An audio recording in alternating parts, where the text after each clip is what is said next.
Hi friends, welcome to Pushpa's life. இன்றைக்கி இந்த வீடியோவில் சக்ஸஸ்ஃபுல்லான ஒரு சாட்டர்டே விலாக் தாங்க பார்க்க போகிறோம். கண்டிப்பாக இந்த பதிவு உங்களுக்கு பிடிக்கும். வாங்க வீடியோக்குள்ளே போயிடலாம். இன்றைக்கி ஒரு 3:30 அப்படிங்கும்போதே எழுந்திரிச்சிட்டேங்க. அந்த நிலவு பாருங்கள் எவ்வளோ அழகாக அந்த கரு மேகத்துக்கு நடுவில் அழகாக தெரியுது. சூப்பராக இருந்துச்சு இந்த வியூ. அதைத்தான் நானுமே பார்த்துட்டு இருந்தேன். அதை தான் உங்கள் கூடயுமே ஷேர் பண்ணிக்கிறேன்.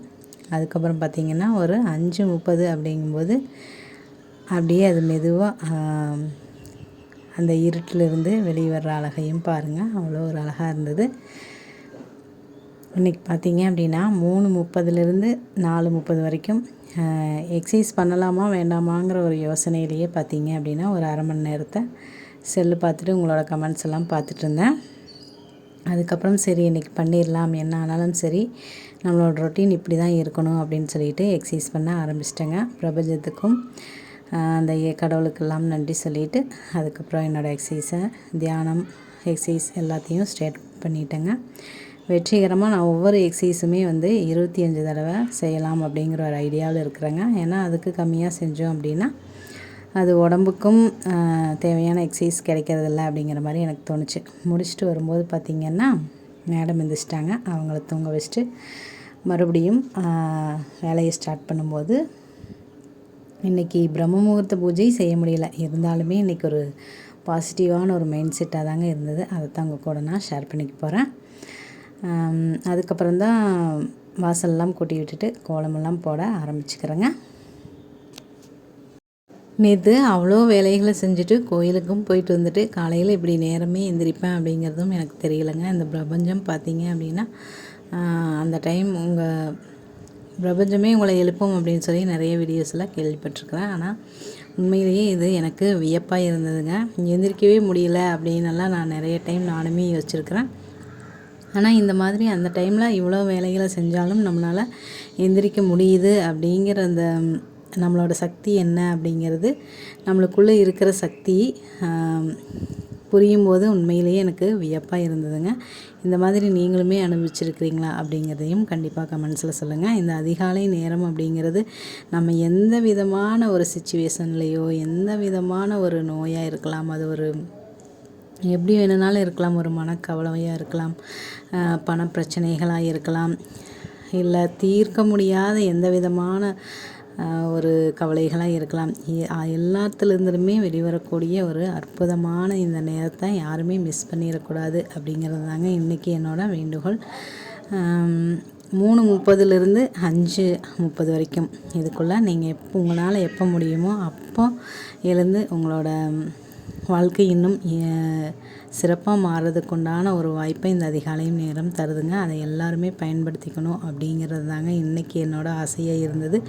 இன்றைக்கி பிரபஞ்சத்துக்கிட்டேயுமே டெய்லியுமே இப்போ என்னோடய வேண்டுதல் பார்த்திங்க அப்படின்னா எனக்கு கிடைக்கிற இந்த வாய்ப்பு எல்லாத்துக்குமே கிடச்சி எல்லாத்தோட வாழ்க்கையிலையுமே ஒரு அதிசயம் நிகழணும் அப்படின்னே தாங்க நான் டெய்லியுமே வேண்டிக்கிறேன். இன்றைக்குமே கூட நான் அப்படி தான் வேண்டிக்கிட்டேன். இன்றைக்கி பார்த்திங்கன்னா ஒரு 6 மணிங்கும்போது குழம்பெல்லாம் போட்டு விட்டுட்டு பூஜை செய்யும்போது கரெக்டாக 7 மணி ஆயிடுச்சு அப்படின்னு நினைக்கிறேன். சரி நிலைவாசல்லேருந்தே தீபம் ஏற்றிடலாம் அப்படின்னு சொல்லிட்டு தாங்க ஏற்றிட்டு இருந்தேன். அதுக்கப்புறம் நேற்று ஆர்த்தி சிஸ்டர் கமெண்ட்ஸ் பண்ணியிருந்தாங்க வீடியோஸ் பார்த்துட்டு. என்ன அப்படின்னா உங்களோட வீடியோஸ் எல்லாமே எளிமையாகவும் அழகாகவும் இருக்குது அப்படின்னு சொல்லியிருந்தாங்க. உண்மையிலேயே எனக்கு அவ்வளோ ஒரு ஹாப்பியாக இருந்தது. ரொம்ப நன்றி ஆர்த்தி சிஸ்டர். அதுக்கப்புறம் வாசி சிஸ்டருமே உங்களோட வீடியோஸ் பார்க்கும்போது ஏதோ ஒரு நிம்மதியும் சந்தோஷமும் இருக்குது அக்கா அப்படின்னு சொல்லியிருந்தீங்க. வாசி தங்கச்சி ரொம்ப நன்றி. நானுமே உங்களையுமே அப்படி தான் உங்களோட கமெண்ட்ஸ் எல்லாம் படிக்கும்போது எனக்குமே அப்படி தான் இருக்குது. அவ்வளோ ஒரு ஹாப்பியாக இருக்குது. நீங்கள் எப்படி என்னோடய வீடியோஸை பார்த்து சந்தோஷப்படுறீங்களோ அந்த மாதிரி நானுமே உங்களோட கமெண்ட்ஸ் படிக்கும்போது உணர்வுபூர்வமாகவே உண்மையிலேயே நான் நம்ம பக்கத்துலேருந்து பேசிக்கிற மாதிரியே தான் ஒரு உணர்வாக இருந்தது. அதுக்கப்புறம் வாசி சிஸ்டர் கூட கேட்டிருந்தேன், சிஸ்டர் நீங்கள் தங்கச்சி நீங்கள் அனுப்புகிற மெசேஜ் எல்லாமே கவிதை மாதிரி இருக்குது, கவிதை எழுதுவீங்களான்னு கேட்டதுக்கு புத்தகங்கள்லாம் நிறைய படிப்பேன், கவிதைகள்லாம் பிடிக்கும், ஆனால் எழுத தெரியாதக்கா அப்படின்னு சொல்லியிருந்தாங்க. சின்ன வயசுலேருந்தே அவங்க எல்லாத்தையுமே சிரிக்க வைக்கணும் அப்படின்னு தான் நினைப்பேன். ஆனால் யாரையும் காயப்படுத்தணும், வார்த்தைகளால் கூட காயப்படுத்திடக்கூடாது அப்படின்னு ரொம்ப கவனமாக இருப்பேன் அப்படின்னு சொல்லியிருந்தாங்க. உண்மையிலேயே நானுமே அப்படி தான் இருப்பேன். அதே மாதிரியே தான் அவங்களும் சொல்லியிருந்தாங்க. அபி சிஸ்டர் கூட நேற்று சொல்லிகிட்டு இருந்தாங்க, அக்கா நான் நிறைய நம்ம வந்து நம்மளை பார்த்தா பார்க்குறவங்களுக்கு ஒரு சந்தோஷமும் ஹாப்பியாகவும் இருக்கணும், நம்ம பேசினா அப்படிங்கிற மாதிரி அபி சிஸ்டர் நானும் அவங்க கூட வாசுகி தங்கச்சி உங்களை பற்றி கொஞ்சம் சொன்னேன் நேற்று. இன்றைக்கி வாசுகி தங்கச்சியுமே அப்படி தான் சொன்னாங்க, நீங்களும் அதை தான் சொல்கிறீங்கன்னு சொல்லி நாங்கள் 2 பேரும் பேசிகிட்டு இருந்தோங்க. அதுக்கப்புறம் பார்த்திங்கன்னா இன்றைக்கி சமையல் பார்த்திங்கன்னா உருளைக்கிழங்கு குருமாவும் சட்னியும் அரைச்சி தோசைங்க. காலையில் மதியத்துக்கு பார்த்திங்கன்னா என்ன செய்கிறதுன்னு தெரியல. உண்மையிலேயே நம்ம விஜயக்கா சொன்ன மாதிரி என்ன சமையல் செய்கிறது அப்படின்னு யோசிக்கிறதுக்குள்ளே அப்படி ஒரு தலைவலி வந்துடுதுங்க. அது நீங்களும் ஃபீல் பண்ணியிருக்கிறீங்களா அப்படிங்கிறதையும் கண்டிப்பாக கமெண்ட்ஸில் சொல்லுங்கள்.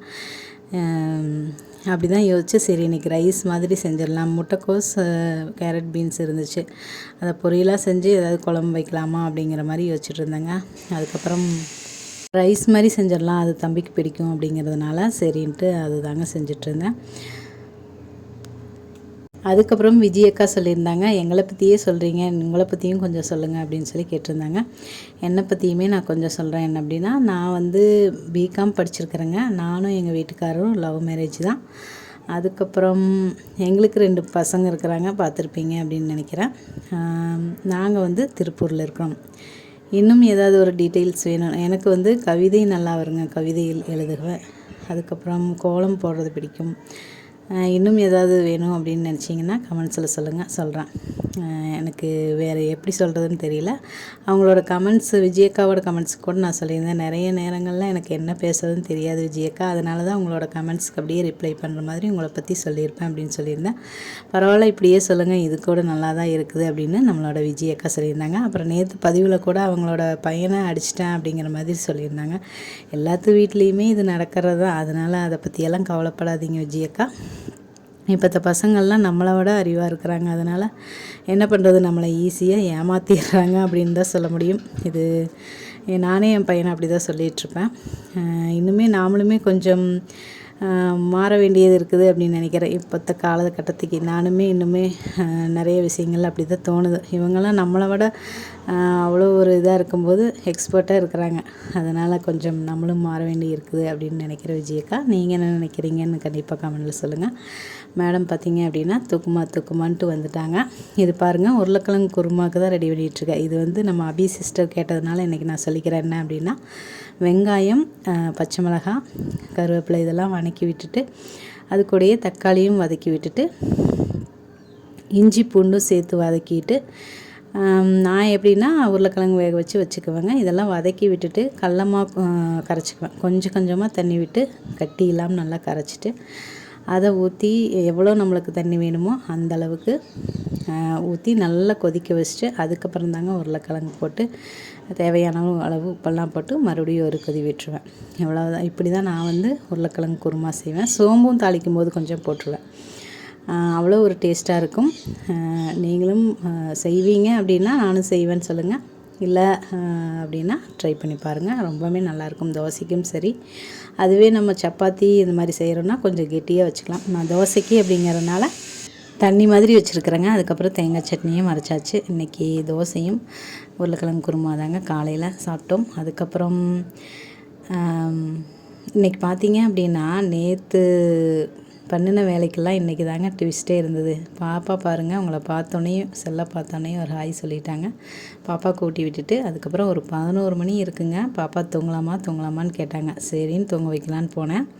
அதுக்கு முன்னாடி வெளியில் பார்த்தீங்க அப்படின்னா கோலப்படியில் நான் கோலம் போட்டுருவேன். உள்ளுக்குள்ளே எப்போவுமே பச்சரிசி மாவில் தாங்க கோலம் போடுவேன். ஏன்னா இந்த அணில் இந்த மாதிரி பறவைகள்லாம் அங்கே மரத்துக்கு வர்றதெல்லாம் இங்கே வந்து சாப்பிடும் அப்படிங்கிறதுனால போட்டிருந்தேன். அது அணில் வந்து அவ்வளோ அழகாக சாப்பிட்ருந்ததுங்க. மரத்துக்கு கீழே எப்போவுமே அரிசி ஏதாவது ஒன்று வைப்பேன். இன்றைக்கி வைக்கலைங்காட்டிக்கு கோலத்தில் வந்து அவ்வளோ அழகாக சாப்பிட்ருந்ததுங்க. விஜயக்கா தான் ஒரு வீடியோவில் காட்டியிருப்பாங்க, அவங்க அரிசி வைக்கிறது அணில் சாப்பிட்ற மாதிரி.